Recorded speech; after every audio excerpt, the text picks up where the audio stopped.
Join me in this delegation from India, ladies and gentlemen. Truly delighted to be back in Australia, a country that my family and I have always enjoyed being in. A lovely city. Melbourne reminds me so much about Mumbai, where I've grown up all my life. And the weather today is just perfect for a Mumbaiker. It's what we love in Mumbai. Little bit of rain, the cool surroundings, and what a lovely day to start by visiting the medical facilities and the research center, because truly it's great to be getting out now, back to university, back to school, back to our international engagements. Hopefully COVID should be behind us, or at least the serious parts of it should be behind us, and therefore a mark of respect for all those who gave their lives, our frontline medical workers, doctors, technicians, nurses, who really served the world, if I may say. Certainly India, but across the world, who have contributed to saving lives. I think we owe them one. We owe them for all that they've done for the world. I'm also told that you had a Shane Warne memorial last week at the Melbourne cricket ground. I think all of India admired Shane Warne. He was truly a remarkable cricketer, king of spin, as they would call him. And all of us have mourned his passing away at a very young age. My deepest condolences to his family and to all his friends here. Because I'll never forget that he used to paste himself with that white. Yeah, he was unique in more ways than one. And for all the cricket lovers in India and of course in Australia, a big loss that can never be really made up. I must thank the Australia-India Institute, and thank you, Chancellor Alan Mayers, for hosting me here this morning.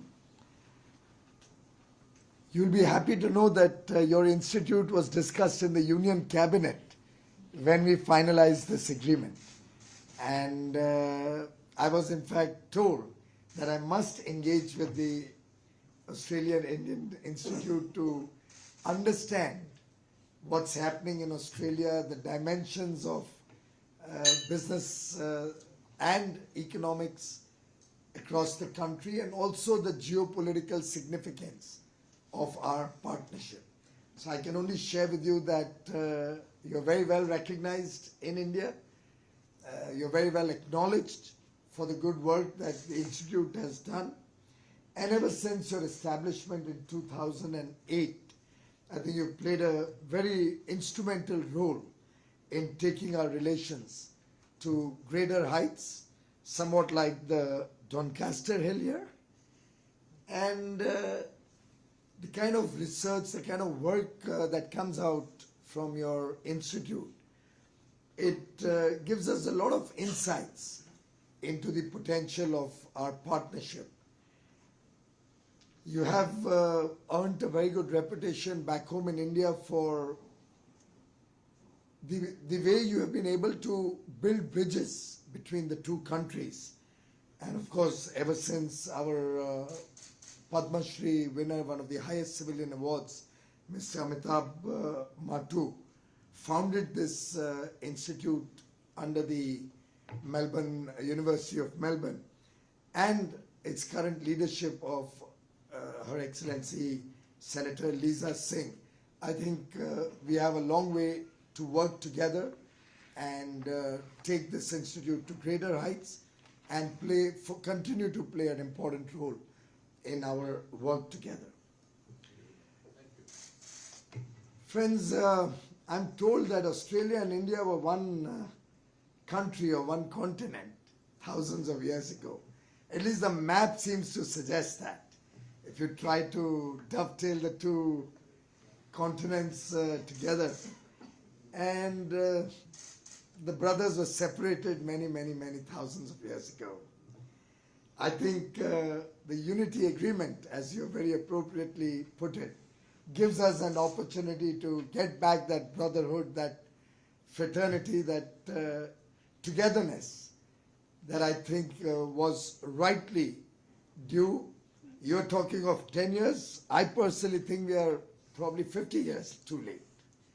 This is a relationship where we could have naturally helped each other over the last decades and decades to grow, to prosper, to take a better future for the people of both countries forward.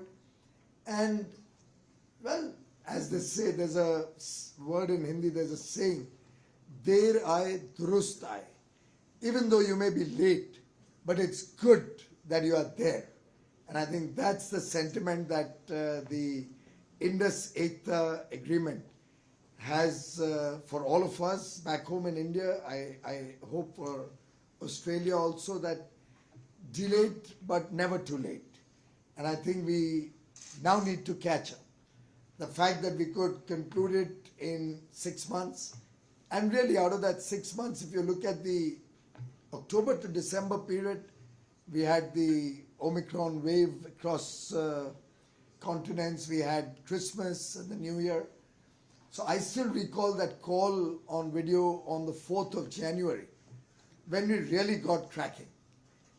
And from the 4th of January to the day we signed on 2nd of April, I think it was truly a labor of love between our two teams who sweated it out, worked mindless hours all through day and night to come up with, to my mind, a truly phenomenal outcome for the time span that they got.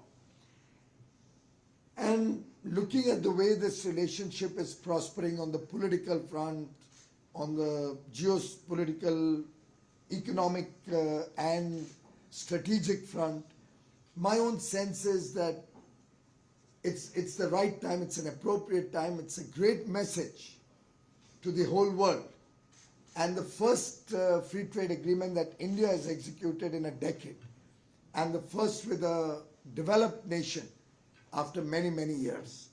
So truly, I think this kind of signifies the strength and the resilience of our two countries, of our two leaders, Prime Minister Modi and Prime Minister Morrison, as Minister Tehan rightly said, are really wonderful friends. And the defining feature in that friendship is trust. The fact that you can have a trusted friend, I think, is worth its weight in gold, particularly in today's day and age, where, as Chancellor said, there are many clever people. I hope they're not only clever, but they're also serious and studious and smart. But I do believe that there's a lot that is in this unity agreement for all of us. Minister Tehan has earlier been the education minister. He has consistently advocated greater engagement between our universities. He has been at the forefront of trying to get dual degrees between Australia and India, trying to get mutual recognition of our educational qualifications between the two nations, trying to expand the dimensions of our education partnership. And I'm delighted to share with you that we are already at a very advanced stage of entering into an agreement between Australia and India on greater collaboration on the education front. It should be any day soon that we hope to take that forward. And I do hope that the University of Melbourne will play an important role in our future plans together. Of course, you spoke about you being a barrister. Reminded me of my days in law college. Of course, sadly, I was less in the classroom, more in the canteen. But still enjoyed my studies there. It was absolutely fabulous to learn to be a lawyer. And I still remember we had a very, very famous luminary, legal luminary called Ram Jethmalani. He was one of the tallest lawyers that India has ever produced. Passed away unfortunately a couple years ago, ripe old age of 90 plus, young at 90, enjoyed life to the T. But he was a fantastic lawyer. And when I finished my chartered accountancy and law, which I did in both in 87, and chose to go down the path of business and the finance world, he was very disappointed. And he told my father, what are you doing sending him into business and all of that? Send him to me. I'll make a good lawyer out of him. I wish I'd taken up that offer, because then I could have probably negotiated a little smarter with Dan. I hope I didn't let go too much. But truly, ever since Prime Minister Modi came to Australia and to this lovely city, probably in November of 2014, I think our relations have just been on an upward trajectory ever since then. Prime Minister Modi sees a very special significance in the partnership and the friendship of Australia, its leadership and its people. I must acknowledge the role that my good friend, and this morning we've been exchanging messages, or rather started last night, but we've just concluded by deciding to use the word mate more often for each other. But I must say, Tony played an absolutely phenomenal role in making this relationship, I think, a defining feature of this century, and really a stepping stone to lots more to come in the years ahead. Tony was at it, very committed to this partnership. He was always there to smoothen the edges, should there have been any problem. And the fact that he's a tall leader, he's a person who everybody respects tremendously, both in India and in Australia. The fact that he could pick up the phone and talk to Prime Minister Modi, and I suspect the same with Prime Minister Morrison, really helped to kind of iron out any issues that off and on would crop up in such a negotiation. So a great acknowledgement is due, and a deep sense of gratitude to Mr. Tony Abbott, the former Prime Minister of Australia.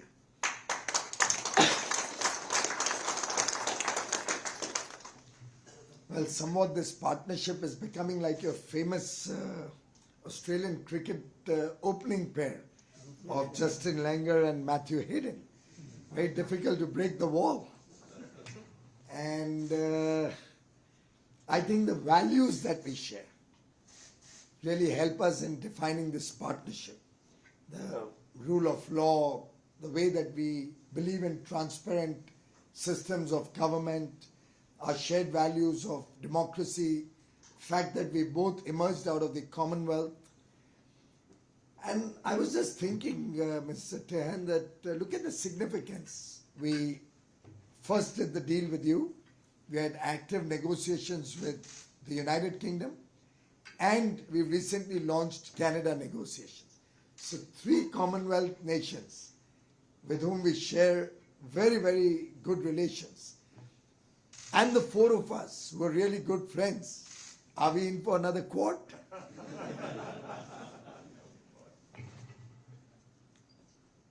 But it's been a journey.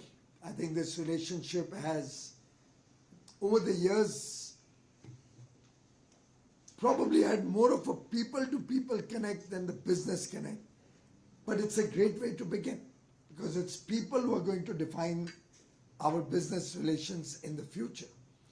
And therefore our focus has been a lot on the human dimensions of the India-Australia partnership. As I said, education was one, research is another area that we had the good fortune to get a sense of, or a little bit of a exposure to earlier in the day. Very impressive work going on the medical research side. I was delighted to know that you started work on the SARS type viruses somewhere in 2014, when the world first got a whiff of this problem. And I do believe when I get back, I'm going to suggest to my science and technology team and my agriculture research team to look at greater engagement with Australia. There's a lot we can learn, and there's a huge set of people and large amounts of businesses there, or large amounts of people engaged in the medical field or in agriculture who can benefit tremendously from a greater partnership with Australia. Of course, we've also got a lot of work to do in the field of startups. That's another area that I think we can work together. I have always believed, and I think it's a good opportunity to leave some food for thought for the Institute to work on, that every country has an investable surplus. Every country. Could be different for different countries. For example, in India, we look at our 1.35 billion people, our demographic dividend, as we call them many times, as our strength. I don't look at them, the Prime Minister doesn't look at them as a liability. We look at them as our biggest strength. The fact that we have such a big market, the fact that our people aspire for a better quality of life, the fact that each one of them now is exposed to the world through internet, through television, sees what's happening in the rest of the world, wants to be a part of that growth story, gives you a huge opportunity both for Indian businesses and for businesses around the world. It helps us when we look at trying to expand our education facilities. It helps when we're looking at creating new infrastructure. We have a $1.4 trillion infrastructure pipeline for the next 10, 12 years. And that's the level of investments that are possible in a developing country like India. Similarly, Australia's investable surplus comes out of money, your investment capability in terms of literally money that you need to invest to get a fair return, to pay for your pensions, to pay for your health care, to pay for the growth or the development of the Australian economy. And I think that's where the marriage has huge dimensions, the marriage between Australia and India.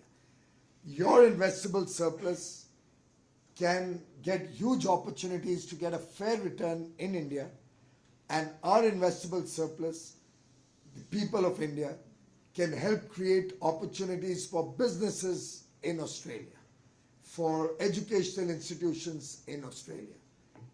It can give you a large pool of trained manpower with skills which are unmatched, whether in the IT space, whether in engineering, whether in medicine, law, accountancy.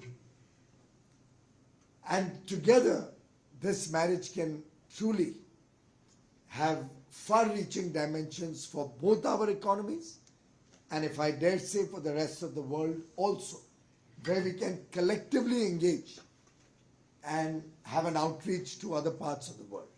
For instance, you do some very good research, come up with a very good product, but given the small market that we have in Australia, to be able to really manufacture at scale, at an affordable or a competitive price becomes very difficult.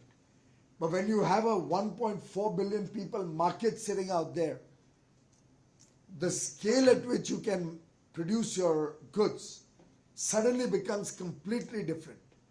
That scale brings with it economies of manufacturing, of production, of amortizing your research costs.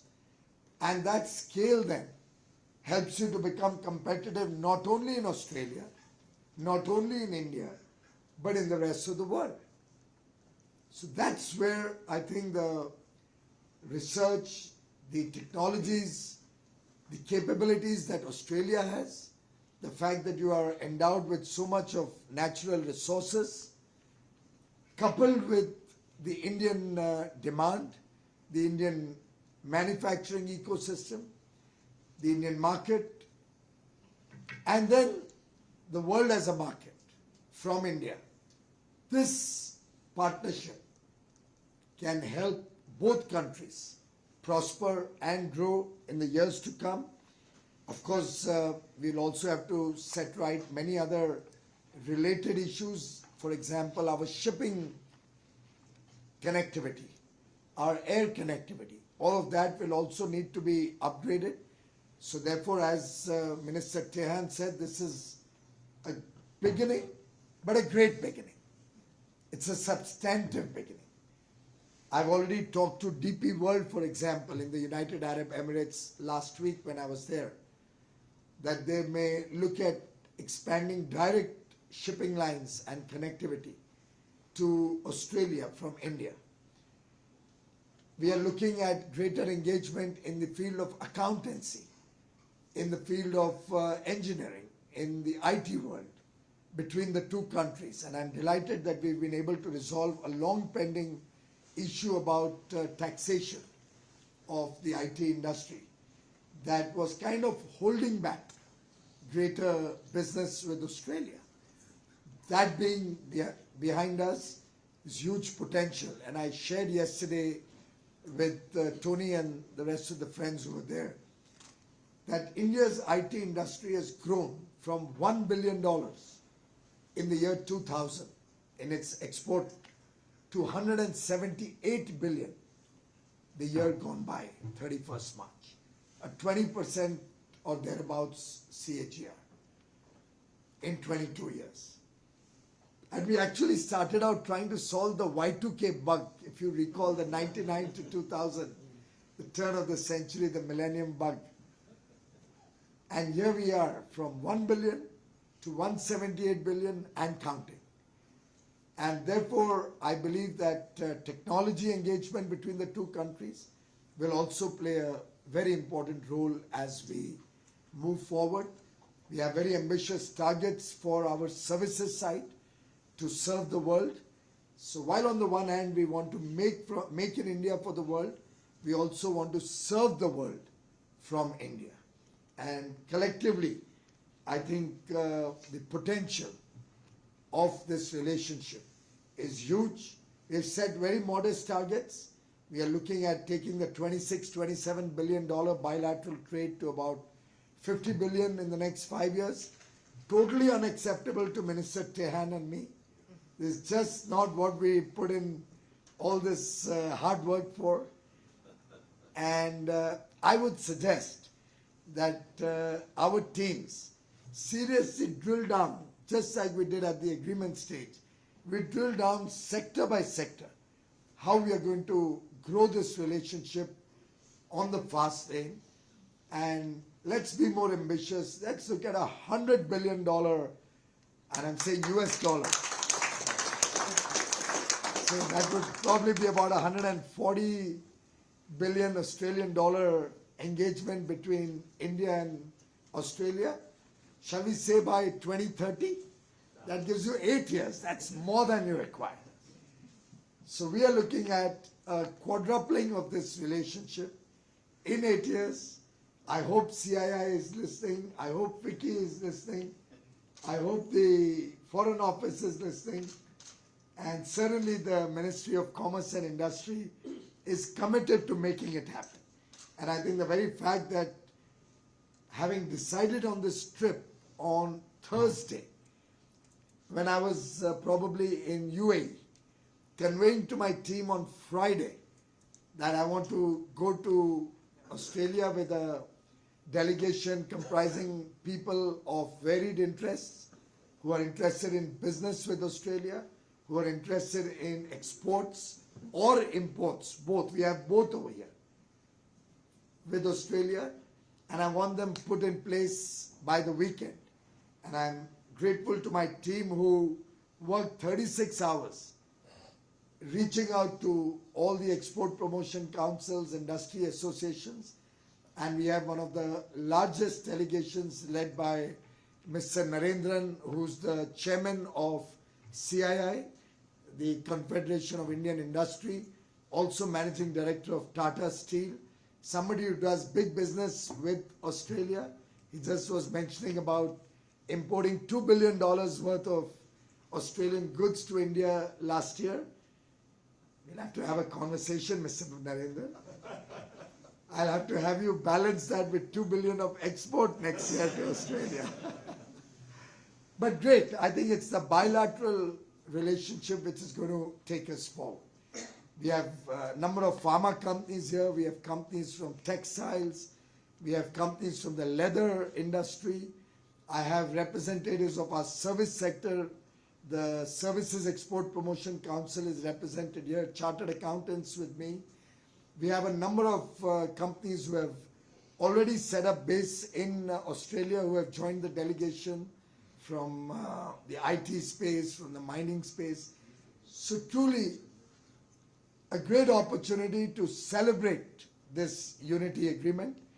I hope the Australia-India University will drill down the opportunities, help us create the roadmap to the $100 billion target by 2030, reset business processes wherever required, guide both the governments in newer areas of engagement, and my own sense is it's not impossible.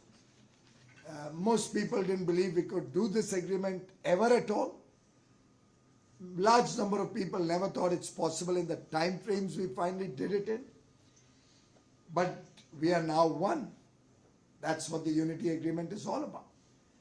And at this watershed moment in our relations, I think it's only appropriate that we break every barrier between the two countries, whether it's movement of goods, services, people, technology, education, science, medical knowledge. We break all these barriers, see how we can work together as true brothers. Let's see some more Tasmania lobsters in New Delhi possibly, or wine from South Australia coming down into Indian shelves. We'll probably have a lot more Bangaloreans coming down to Melbourne to serve you in your IT space. We'll have a lot more jewelers from Prime Minister's home state of Gujarat, from Surat, coming down to sell their wares in the stores in Australia. Lots to do together, lot of potential in different areas. I hope this partnership will grow, and we will all grow along with this partnership. My sincerest gratitude once again to the University of Melbourne for hosting us, giving us this platform. My gratitude to Minister Tehan, to High Commissioner Barry O'Farrell in New Delhi, both of them pillars of this relationship. Thank you both to High Commissioner Mr. Vora in Australia and the Consul General in Melbourne. Thank you, Amit, and thank you, Francis. She's not here, for the wonderful work both of them have done. And just like the University of Melbourne's motto says, and I quote, "May I grow in the esteem of future generations." I hope that this partnership, starting from the Indus Ekta Agreement, will certainly give us great esteem in the eyes of future generations. Thank you very much.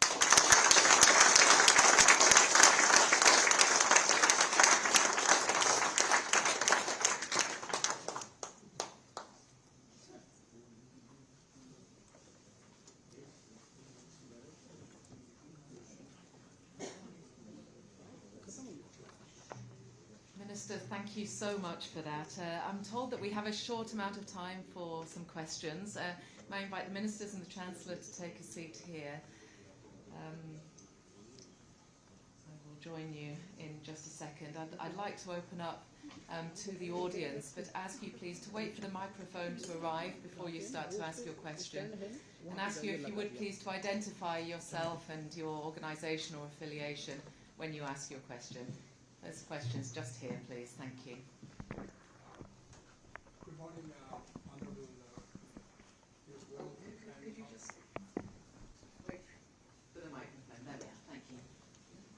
Good morning. My name is Vishwanathan. I'm chair of the National Chair for the Make in India chapter, which is the Prime Minister's vision. We want to implement in Australia, make it in India, but make it for Australia. That is the mission of this chapter. And I'm also assisting the agribusiness chapter. I've got one question for each of you, Honorable Piyush Goyal as well as Dantian. Honorable Dantian, just like Vietnam, is it possible to have agribusiness visas for India so that from India people can come and work in farms here, and that is something which is a good thing because in spite of the COVID, agribusiness has been growing between India and Australia. So that's a question to you. And to Honorable Piyush Goyal ji, Make in India is the vision of the Prime Minister, and how can this agreement, ECTA agreement, enhance that vision, which is good for Australia? What aspects of the ECTA we can promote it here from Australia-India Business Council? These are two questions.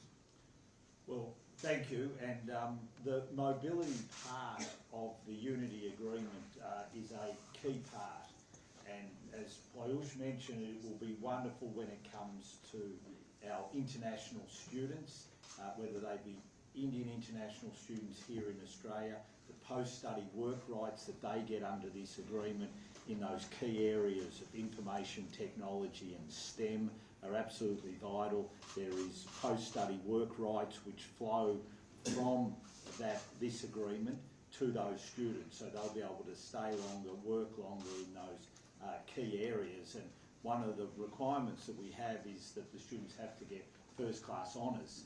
So it will be the best and the brightest of the Indian international students who will stay here and work. We've also got mobility changes when it comes to Indian yoga instructors, when it comes to Indian chefs. One of the things that I love is Indian food, so although it was a request from Piyush that we could get more Indian chefs, it was one that I thought should have been asked from the Australian point of view rather than the Indian point of view. So there's also changes which have been made there. And given the nature of the agreement, and it's a living agreement, we want to look and see whether we can expand mobility in other areas. So down the track, there is no reason why we couldn't look at whether agricultural visa workers or other sections of society that we need here where we're looking for workforce and continue to grow and develop the mobility side of this agreement. So it's a very good question and one which we have under active consideration and will continue to work on as the agreement enters into force. Well, I think the best part of the Australia-India relation is that we complement each other. Manufacturing is a relatively smaller portion of the Australian economy. It's largely a services-driven economy, and a lot of it is about minerals and the huge bountiful wealth that they have in Australia on the mining mineral side. India, on the other hand, has to provide for 1.4 billion people, so we need to focus a lot on manufacturing, which is why the Make in India program is very important. That's where a large part of our employment will get generated, hopefully giving the young boys and girls formal engagement, help our startups come up with unique innovations. It'll also be important because end of the day, the world, which is fast moving into the services space in a big way, will need competitively manufactured products. And therefore, India, through its Make in India program, can support technologies which may have been developed in Australia to become competitive, to be produced at high quality for the world from India. As Minister said, there may be certain technologies which would be exploited or manufactured in Australia, for which Indian talent can also help play a role. So I think both countries have a very balanced outcome that the Indus ECTA agreement represents. It's basically a win-win for both countries. So where our manufactured goods, like in the textile space or jewelry space or leather space, pharmaceutical, where we are called the pharmacy of the world, probably the third largest manufacturer of medicines. In different areas, we have looked at pathways to expand the engagement. Our automobile industry has huge potential also. Our service sector, our chartered accountants and different professionals are serving in a big way in Australia. Going forward in the post-COVID world, there's going to be a lot of work which may not require mobility also. With work from home taking center stage and with 2 years of experience, I think a lot of work would get outsourced even without the mobility of people. So I think the future opens up a lot of new opportunities in a variety of sectors. And the fact that we are complementing each other, they help us with raw materials which make our products more competitive for India and for the rest of the world. The fact that we can give manufactured goods of high quality to Australia for the Australian people and the market. The fact that we can engage with each other on technologies, research, and after my visit this morning, I'm very keen that we should look at a greater degree of collaboration between education and research in the two countries. In fact, if I may venture to suggest, we have an Institute of Foreign Trade, Indian Institute of Foreign Trade in India under my ministry. We would be very delighted to consider some kind of a collaboration in which the University of Melbourne and my Institute of Foreign Trade could see whether there are any common programs or any synergies that we could take forward. One expects that agricultural technology should be a natural place, Right. one of the natural places to start, and we shall investigate that. Thank you, Minister. Thank you very much indeed. Unfortunately, the ministers are on tight schedules, as you would expect, and so we will need to leave the questions there. But it remains for me to thank the ministers, the Chancellor, everybody here for such a rich and engaging discussion about the opportunities that are presented by this historic agreement. I'd like to thank Mr. Goyal, Mr. Tehan, and you, Chancellor, for hosting this occasion, and to you all for your attendance this morning, and to invite you to enjoy some refreshments with us in the room next door. Thank you very much indeed.